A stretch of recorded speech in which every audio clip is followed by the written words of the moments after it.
If you would open up to Matthew chapter 9. Matthew chapter 9. I just want you to, we're going to start in verse 18, and we're going to kind of drop right into the middle of this situation that was already going on. And if you remember the verses before here, we've just come off of Jesus going to eat in the household of Matthew, the tax collector, also known as Levi, and the people that were there really saying disparaging things about Jesus in terms of, if he was really somebody, if he really knew what he was doing, he wouldn't be eating with these sinners and tax collectors. And for Matthew to this be a great reassurance that he is valued before God, that Jesus would sit there and eat with sinners and tax collectors. And, in my mind, I kind of wonder if they thought of tax collectors kind of maybe the way we think of telemarketers, like, but at the same time to realize there are souls on the other ends of those calls. And yet to see tax collectors had a purpose too.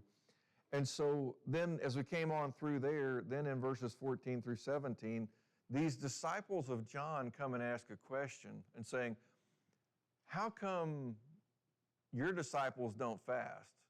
Like we fast and the Pharisees fast, so why don't your disciples do that? And in the middle of Jesus giving this explanation of all these things, you see verse 18 come. And so let's start there. It says, while Jesus was saying these things to them, talking back to the disciples of John, he says, a synagogue official came and bowed down before him and said, my daughter has just died, but come and lay your hand on her and she will live. I don't know if you've ever had this situation in life where, you're talking about something really low on the chain of really importance. I mean, it's like talking about the price of eggs, and then all of a sudden somebody comes in and they tell you, you know what, my loved one just passed away. It's like, you don't care about the price of eggs anymore. Like, that is not important. And so for the disciples of John to be there asking this question, and then in the midst of him making these statements, to have someone who is a ruler in the synagogue, which tells you he's a Jew, which tells you he's a leader, which also tells you he's one who's looked up to among others, come and bow down while you're seeking this answer from Jesus, to bow down before him, and then to make this statement to say, my daughter has just died.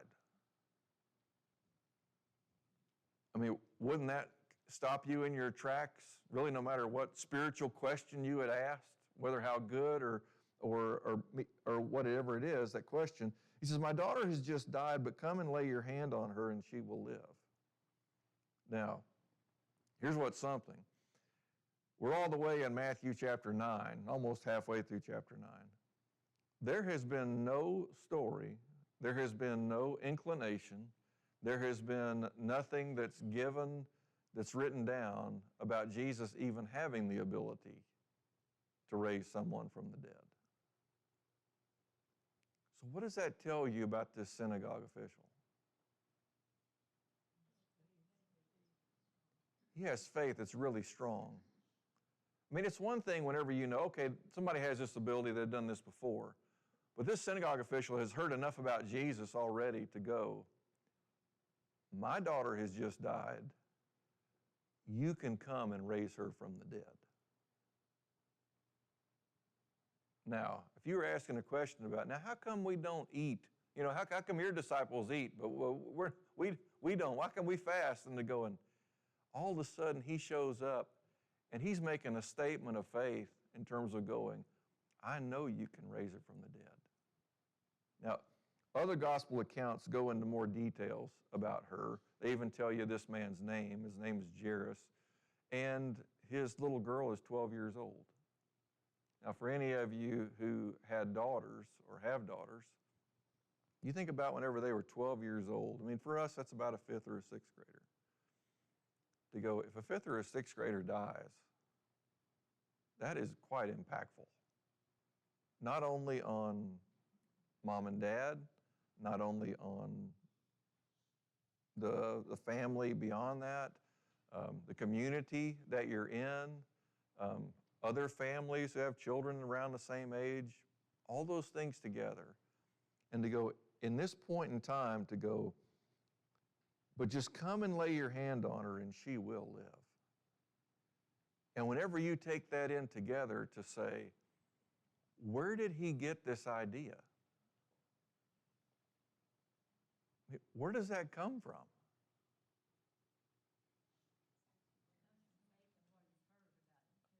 Right. I mean, this tells you he's heard some things about healing diseases, healing leprosy, other situations we've read through, and going, I know that if you come and put your hand on her, she will live.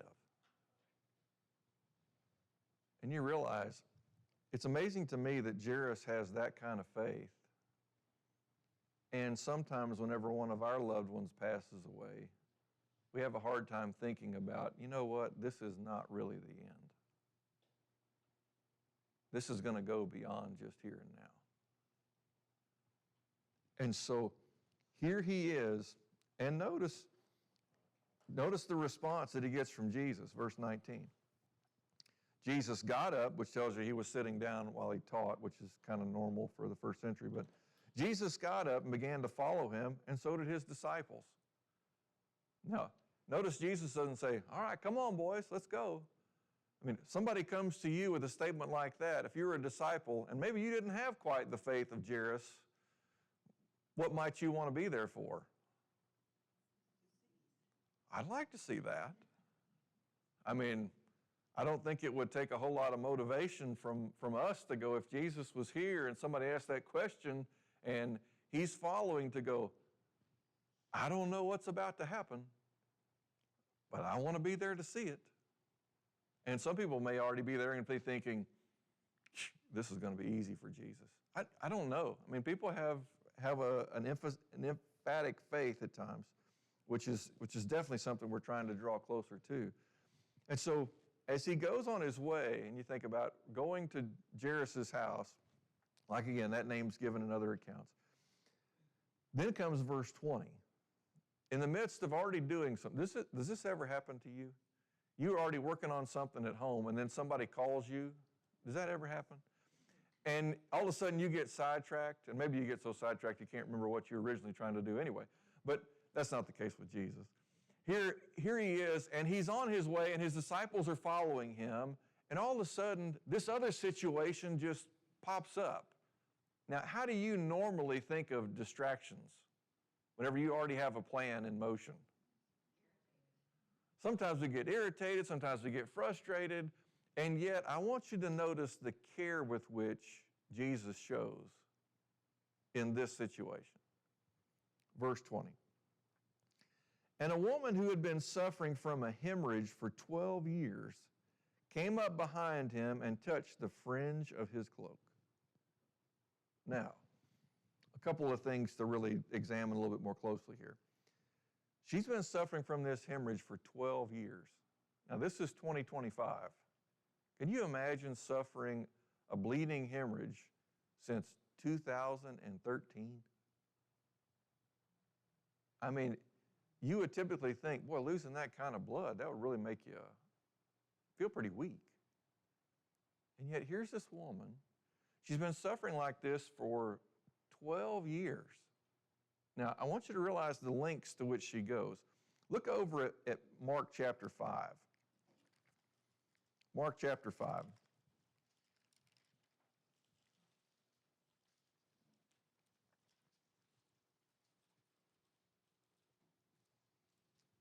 Look at verses 25 and 26. Just a little added detail here.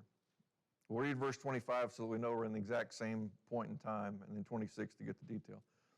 A woman who had had a hemorrhage for 12 years and had endured much at the hands of many physicians and had spent all that she had and was not helped at all, but rather had grown worse.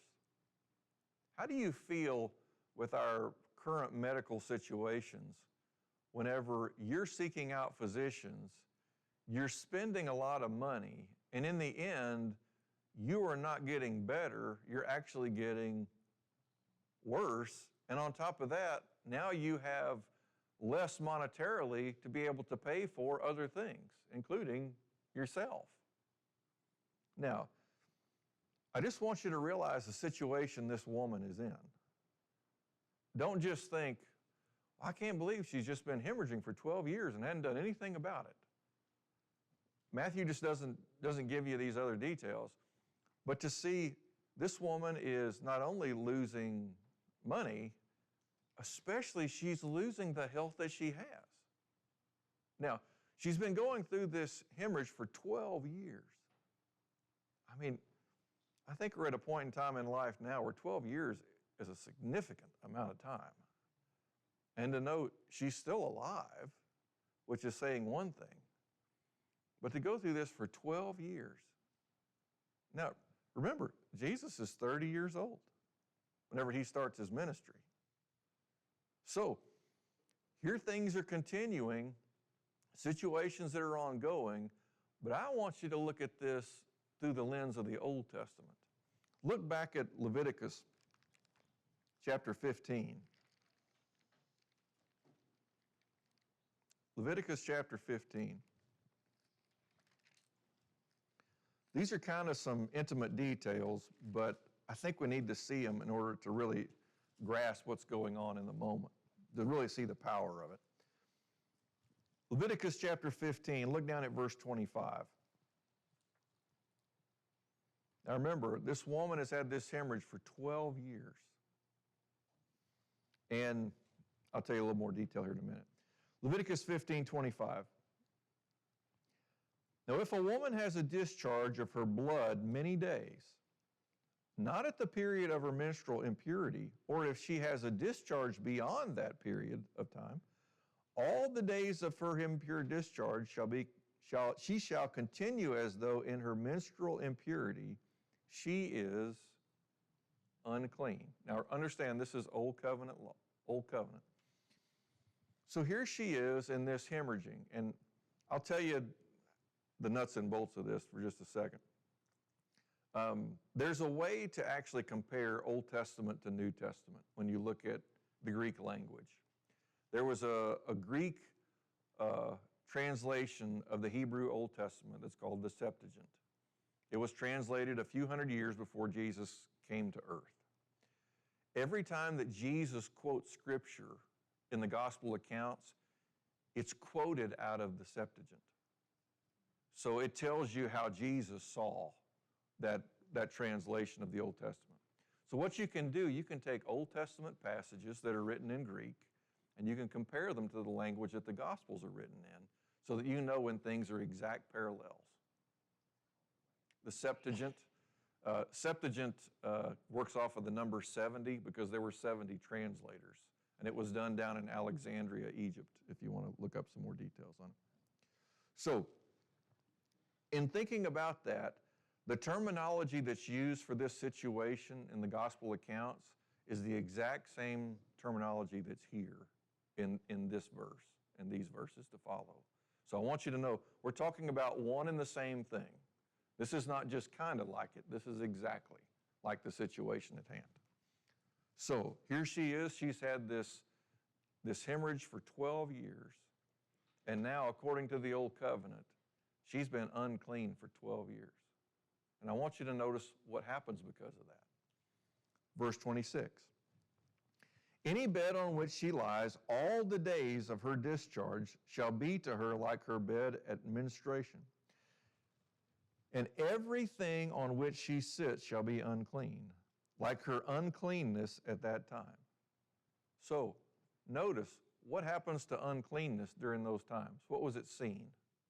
If you sat on something, it became unclean. And there's washings that went with this. We're not going to read through that aspect. But I want you to notice verse 27. Likewise, whoever touches them shall be unclean, and shall wash his clothes and bathe in water and be unclean until evening.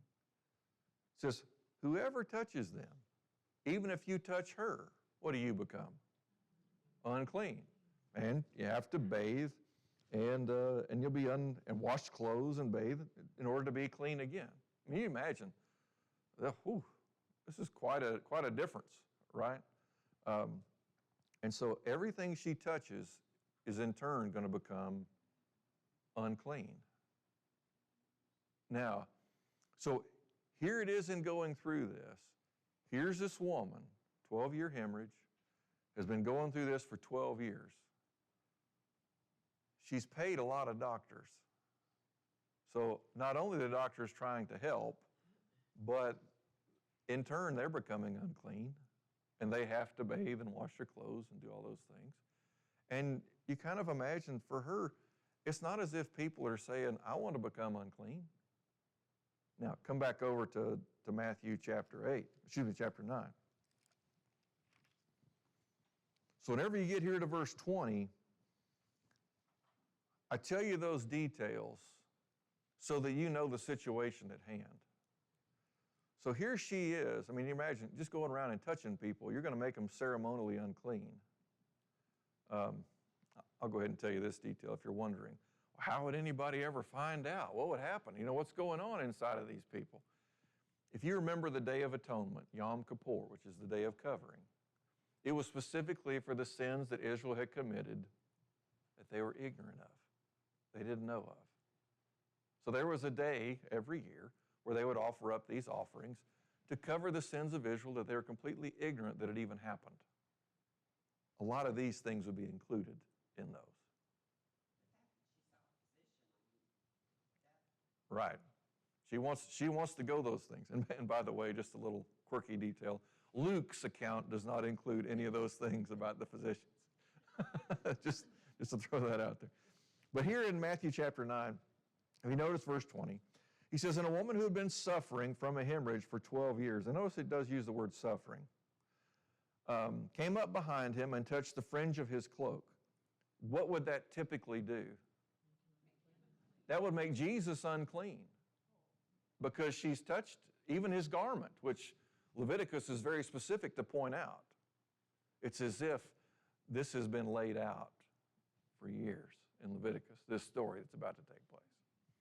Then, verse 21, what's going on inside of her? What's she thinking? It says, for she was saying to herself, if I only touch his garment, I will get well. Notice, this is one of those statements, once again, like Jairus, what's working inside of this woman? A great faith. She's not even saying, if he'll touch me. She's not saying, if he'll say the word. She's just saying, if I can just touch, and if you notice it says, if I only touch his garment, I will get well. And for a lady who spent a lot of money, and it only gotten worse, been unclean for 12 years, to go, here I am. If I touch him, that typically would mean that he's going to be unclean. But then notice what happens. Verse 22. But Jesus turning and seeing her said, daughter, take courage. Your faith has made you well. At once the woman was made well. What typically would be, according to Leviticus 15, 25 and through 27, would be, if I touch him, he's going to become unclean. But what's really happened? She touched the fringe, she touched his garment, and now what's he saying? You've been made well.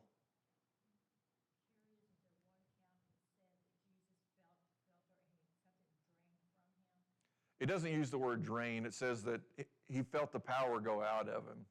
When you read through Mark's account, it's kind of the more detailed account. Luke's as well. And so there's more to this story than what Matthew brings up, like you said, in terms of going, it's kind of funny to read in Luke's account. She touches the garment, and they're in this big crowd of people, and Jesus says, somebody touched me. And Peter's like, Lord, they're all around us. Yeah, somebody touched you, all right. We're going through a crowd here, is almost the way that it comes off. And then he says, no, somebody touched me. I felt the power go out of my body, or go from me, I think is what it says. And so this woman is scared and trembling because she knows, Like, I'm not supposed to be going around touching people, but this is the only way to find remedy, to find a cure. And so here, of course, Jesus turning and seeing her, and of course she falls down at Jesus' feet is the details that it gives elsewhere. And so he says, daughter. Now, think about that term. For somebody who has been kind of estranged, in a sense, from being able to go out in public like typical fashion, to not just be called, woman or something along those ways, but to say daughter. A familial type of relationship. And why is that there? Notice what he brings out. Brings compassion, but notice the reason. He says, daughter, take courage. Your faith has made you well. Now, Jesus knows it's his power from God. But at the same time, to go, you responding out of faith to me is what gives us this family relationship. Makes you a child of God. In terms of when there's a faith relationship. Now, keep in mind, this is Old Covenant, so don't try and bring that forward and go, okay, all I got to do is just... But you see what's going on here. And to talk about in that way, in such a tender way, because of faith. I mean, you think, she has expended seemingly almost all of her money and had nothing but loss because of it. And now she says, I have such great faith in Jesus that he doesn't have to say it, he doesn't have to touch me. If I can just touch a garment that he is wearing, I'll be made well. And immediately, if you notice what it says, at once the woman was made well. Notice, there's not a delayed process, and it took a few years for her to regain her strength in terms of going, and there's another thing, another detail is given in other accounts. She felt it. I mean, it's something that she knew. This has changed. And that's what's kind of amazing to me. Karen, did you have something? Go ahead and read it.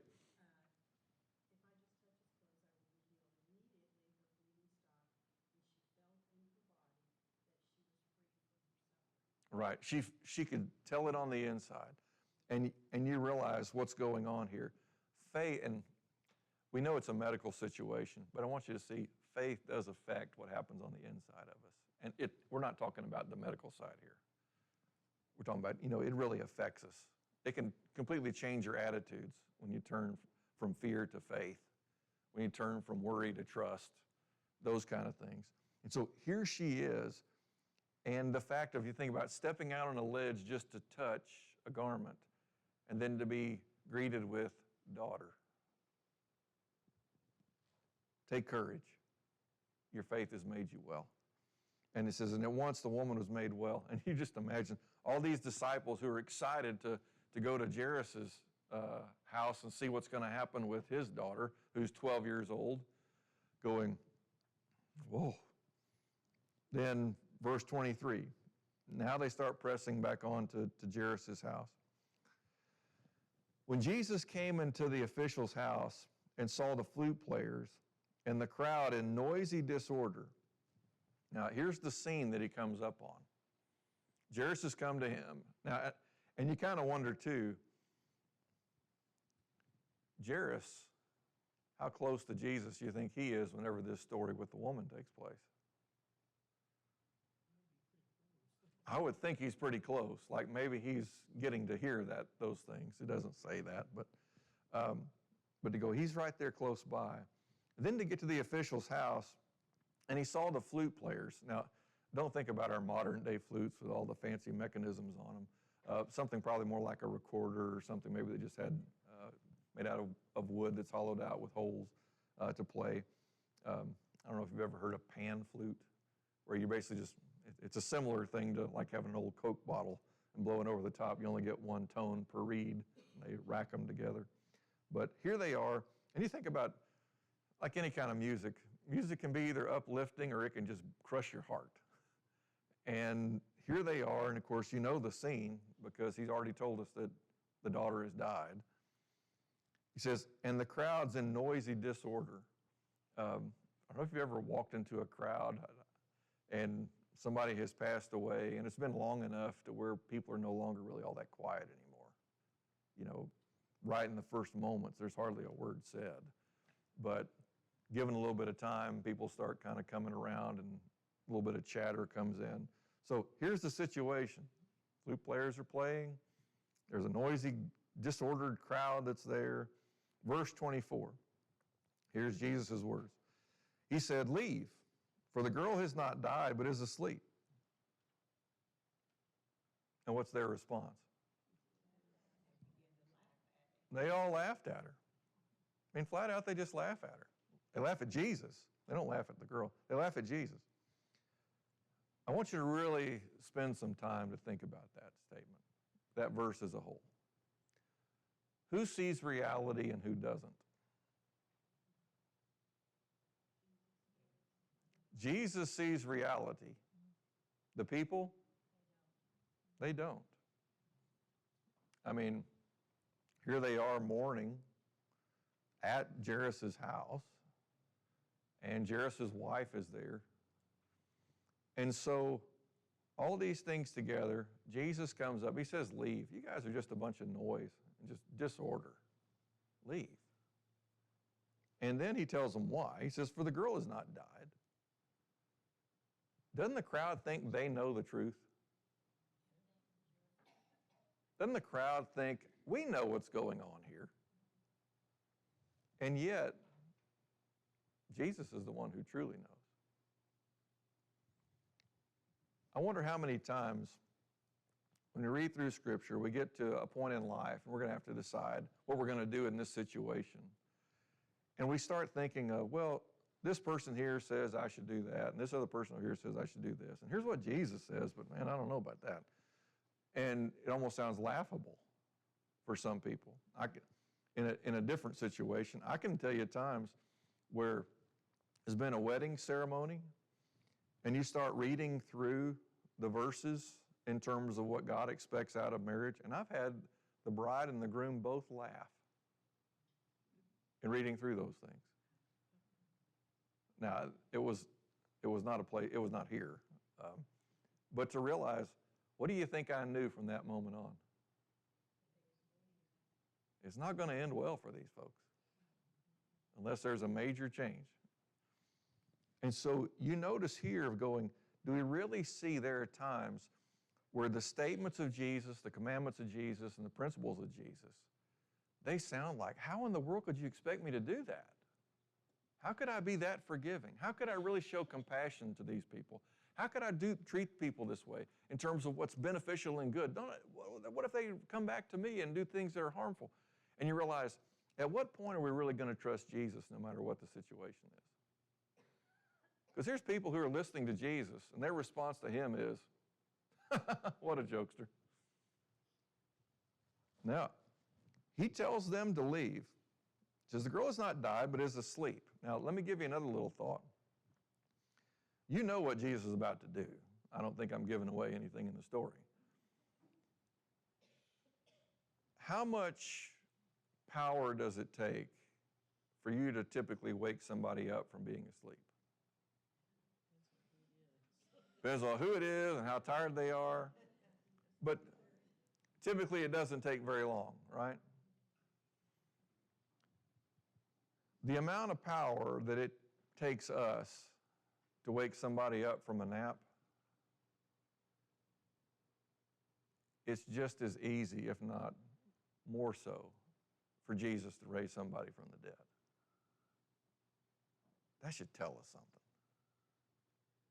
The things that we see as concrete, they're not with Jesus.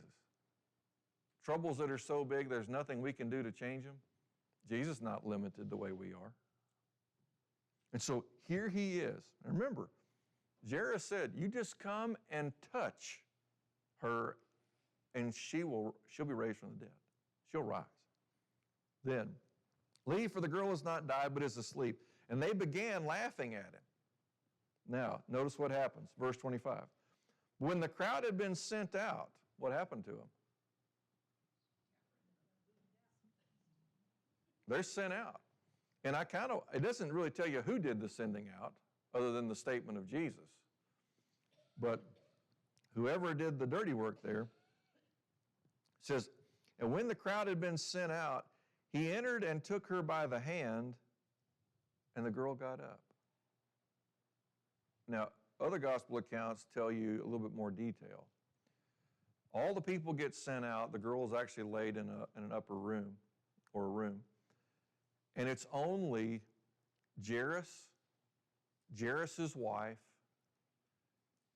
the little girl who's 12 years old, Peter, James, and John, and Jesus who are in the upper room whenever she's raised from the dead. If you want to laugh at Jesus, do you really get to see what he's going to do? No. You'll never learn it. I want you to, one more second. I want you to think about this through and through. Sometimes we wonder, how come the Lord is not responding in this situation to my life? And we're going, it's because we've laughed at him and told him we're not going to do it your way. I'm not going to forgive these people. I'm not going to show these ungrateful people grace or kindness or mercy. And so as long as we're not willing to put our faith in him to walk according to his ways, basically we're laughing at him. And he's saying, leave. I'm not going to work this way for you. I'm not going to encourage your distrust. And you go, sometimes this happens in our own lives. Now, sometimes we do it in an ignorant way. And then there are other times where we trust him completely, and then all of a sudden, what do you get to see? You get to see the hand of God at work. And you go, and I know why. It's not because of what I did. It's because this is what God does. This is how he responds in times of worry and distress and anxiety. So I'm going to trust him. And then all of a sudden we find the hand of God at work. Now, if you notice, it says it so simply here in verse 25. He says, but when the crowd had been sent out, he entered and took her by the hand, and the girl got up. You think of just to reach over and take her by the hand. And maybe I'm thinking too far into this, but she's been dead for a while. I'm thinking her hand might be cold. And maybe even stiff. And I think, here's Jesus reaching out for her hand. And then all of a sudden, the girl got up. Now, I just want you to kind of picture this scene and just think of things that you might imagine. Jairus has already gone to Jesus. Jairus' wife is still there with her daughter and this crowd. Do you think she ever thought, if I could just hold my little girl again, that would be wonderful? You don't know about those thoughts. I'm not trying to add something in. But just typical situations. And sometimes situations you think, that could never happen. Or maybe she's the one who said, Jairus, I think it's time to go get Jesus. It doesn't tell you anything in those terms. But who do you know is overjoyed in this moment? The parents. What do you think this is like for Peter, James, and John?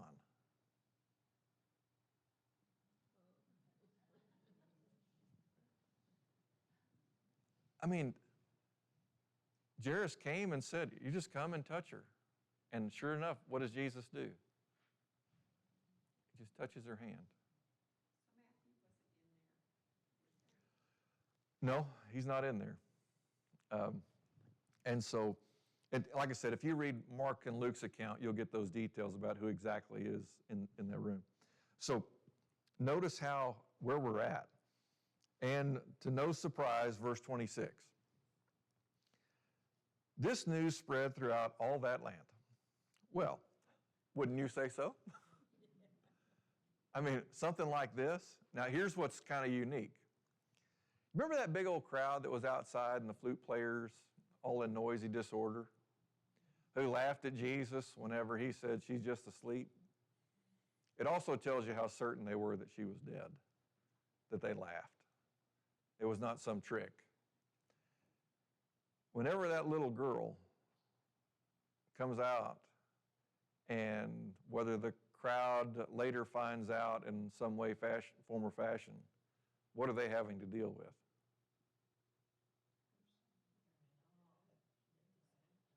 Jesus was right. I was wrong. How often do we need moments like that? Where we go, you know what, I was wrong. And not just an admission of wrong, but going, I need to change the way I think about Jesus. I need to change the way I respond to Jesus. And you realize it doesn't really even bring up the crowd again, it's just kind of a side thought. But going, when news spread all over that land, I'm kind of amazed at times that there's only 3 resurrection stories about Jesus in his ministry. You have this one with Jairus' daughter who's 12 years old. You have the widow in Nain, her only son, who's being carried out to the cemetery or the graveyard. And you have Lazarus, who was already buried. I want you to kind of see the 3 of them for this. Jairus' daughter had seemingly died not too long ago. You think about the widow of Nain's son has been dead long enough for he's going out to be buried. You think of Lazarus, he's been in the grave for 4 days. It doesn't matter how long it's been. Jesus reigns supreme over death. Do you think we need to know that? When you have a loved one pass away, whenever we draw near to our own death, of going, you know what, he reigns over death. Death has no control over him. Even his own resurrection points to that, doesn't it? Now, news spread throughout all that land. I mean, I can't imagine if I had a loved one and you had faith in Jesus. Maybe that's the alternative side of going, maybe there just weren't that many people that had that kind of faith. But if somebody you really loved passed away, and maybe they were young, you say, I'm going to go talk to Jesus about this. Now, here's the situation at hand. Look at verse 27. You think of all these stories just coming in a row. If you were among these disciples, the things that you're grasping or your eyes are being opened up to are marvelous. Verse 27, as Jesus went on from there, I mean, like, okay, just time to go on. He says, 2 blind men followed him, crying out, have mercy on us, Son of David. What do you pick out in verse 27 that kind of catches your attention? There's a couple of things in there. I want to see if it's the same for you as it is for me. All right, they're blind, the Son of David. It says they followed him. How do blind men follow Jesus? Doesn't that seem kind of unique? You would think it would have to be that way, wouldn't you? It's not like they're going, hey, where's he at? I can't see him. But realize there's something within them, even though they can't see what's going on with Jesus, they can still do what? They can still follow. Now, kick back to the previous story. The crowd could see Jesus, but what? They weren't willing to follow. Isn't that something? Now, notice how this continues on. So, these 2 blind men follow Jesus, crying out, have mercy on us, Son of David. We desire mercy. And mercy is a word that's tied to, look, I've done wrong. I need you to show me mercy and remove what's going on here. Now, don't think that this means these men were blind because of a sin that they had committed. John 9 goes way out of its way to make sure we understand that principle. Whenever the disciples are following Jesus and they see a man who's born blind, who's not young anymore, he's about 40, I think, and when they're on the run already, the people in the temple were trying to kill them at the end of chapter 8 of John, And the disciples say, was this man born blind because of his sins or the sins of his parents? And if you remember, Jesus' response was, neither. This is to show the glory of God in terms of when Jesus was going to heal him. So just understand those details. Verse 27 here. It says, have mercy on us, son of David. Verse 28. When he entered the house, the blind men came up to him. Notice, they followed him all the way to where? Till he gets into the house, which tells you, these blind men are better followers than some folks who can see. Now, so don't write people off. I guess that's what I'm really trying to tell you. Then, he says, when he entered the house, the blind men came up to him, and Jesus said to them, notice who does the talking. Jesus said to them, do you believe that I am able to do this? Now, have mercy on us.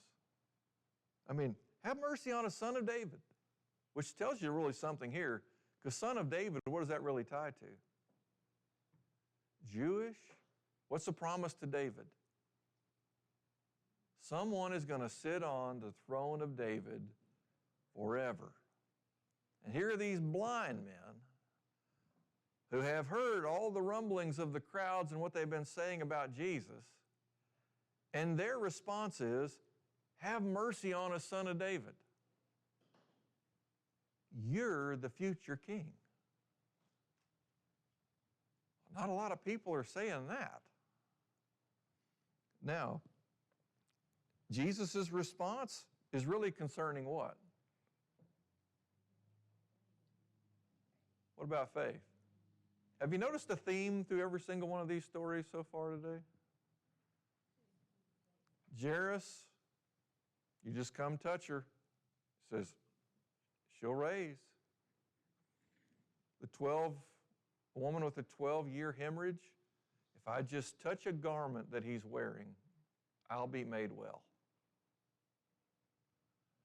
And to think of these things together, and now you run into these two men who are blind, and Jesus says, do you believe?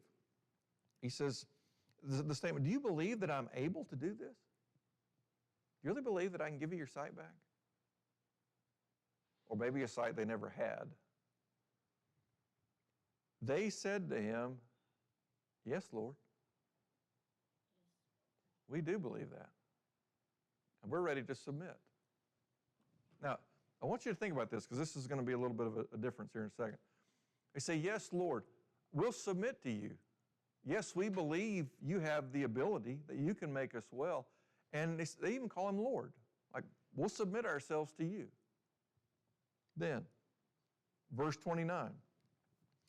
Then he touched their eyes. Now, you know they didn't see it coming.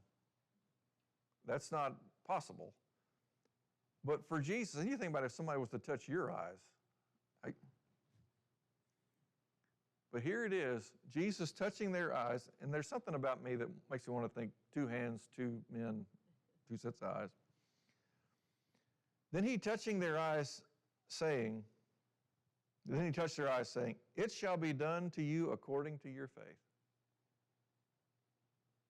If their faith would have been weak, what kind of sight would they have had? Maybe weak at best. If their faith is strong, what kind of sight would they have? Very strong. I can tell you, and I wonder this question. It's maybe not a fantastic question, but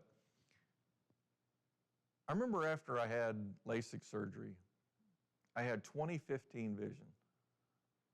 And that was really fun. I mean, I was seeing stuff I hadn't seen in years, and realized how beautiful my wife really is. And so you start to realize too of going, I never had 20/15 vision all my life before. But after this surgery, it was even better than anything I'd experienced before. And with this kind of statement of saying, it shall be done to you according to your faith, I mean, you know they're going from blind to seeing. They're not going from seeing to seeing better. And you go, for them, wow, what would that be like? I mean, maybe a better illustration is, after cataract surgery, whenever the fog is lifted, and you start looking out going, how far out can I see? What's that roadside down there say? And, you start kind of doing that. They're not reading road signs, but I just want you to realize what they're stepping into is so far beyond anything they had grasped or seen before.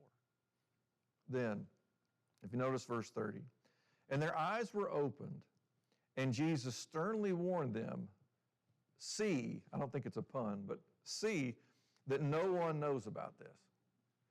And you realize, here's the instruction. They said, we have all this faith that you can make us see again. And they're even willing to call him Lord. And now they can see so well, and Jesus gives them a stern warning. Now, I don't know about you, when I hear stern, I think in terms of, in no uncertain terms, you understand this is not to be taken lightly, right? So he makes a statement when he says, Jesus sternly warned them, see that no one knows about this.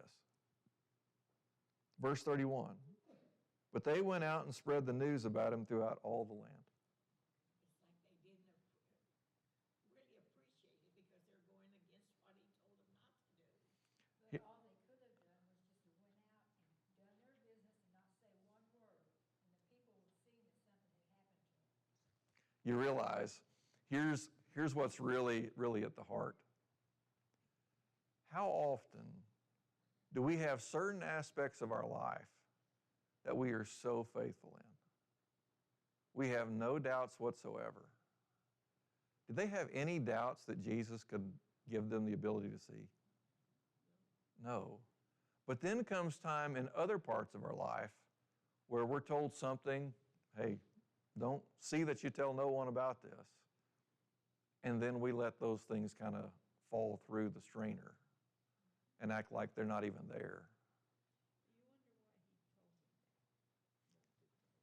We often, hear that question about why does he tell people not to say anything? And you realize if you want to really think about it, there's other times it kind of gives a better explanation of those kind of questions and making statements of, because the more these things get out, the more crowded it becomes, and it's harder for faithful people to get to him, for all those who are just there to see the show.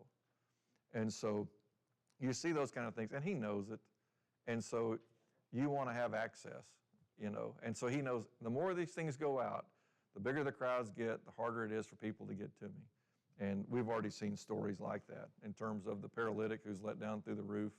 I mean, here they were having great faith. They want to get to Jesus, but it's so cram-packed in the house that he can't get to him. Lois.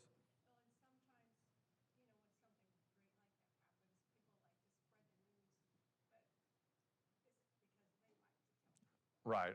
It's because what they want to do. And you realize, isn't that the same response that we have? Right, attention to me. In the same sense, whenever we see commandments that we go, I'd rather do it different. Who's it now about? It's about me. And you realize, oh, we're not walking with the Lord. We're saying we want oh yeah, I got great faith that you can do this. And we'll kind of compartmentalize Christ in our lives, as opposed to letting him reign over all, which, Son of David, this is what he was made to do. And so you see these events as they take place. I hope you kind of take away from this passage in Matthew about realizing our faith response to Jesus is either going to open a door or close a door in our own lives. Jesus is willing to work with us. I want you to realize, did Jesus already know that they weren't going to tell, that they were going to tell everybody? Yet what did he still choose to do? He still healed them. Isn't that something? He already knew. And sometimes we encounter those kind of situations where you go, you know what, here I am, have an opportunity to help someone. They're not going to use it in a great way when it's said and done. And you go, should I still help them? What does that story tell you? Imitate Jesus. And you'll realize it doesn't tell you the whole story. It just tells you they told everybody. And you imagine how excited they were. And sometimes that gets us too. I mean, I don't know if you've ever known really good news about something, but it really wasn't your news to tell. And we go, oh, I want to tell you because I want to be known as the person who knows stuff. And you go, sometimes we need to be, learn a little lesson here too of going, you know what, this is not my news to tell. If somebody else gets, That's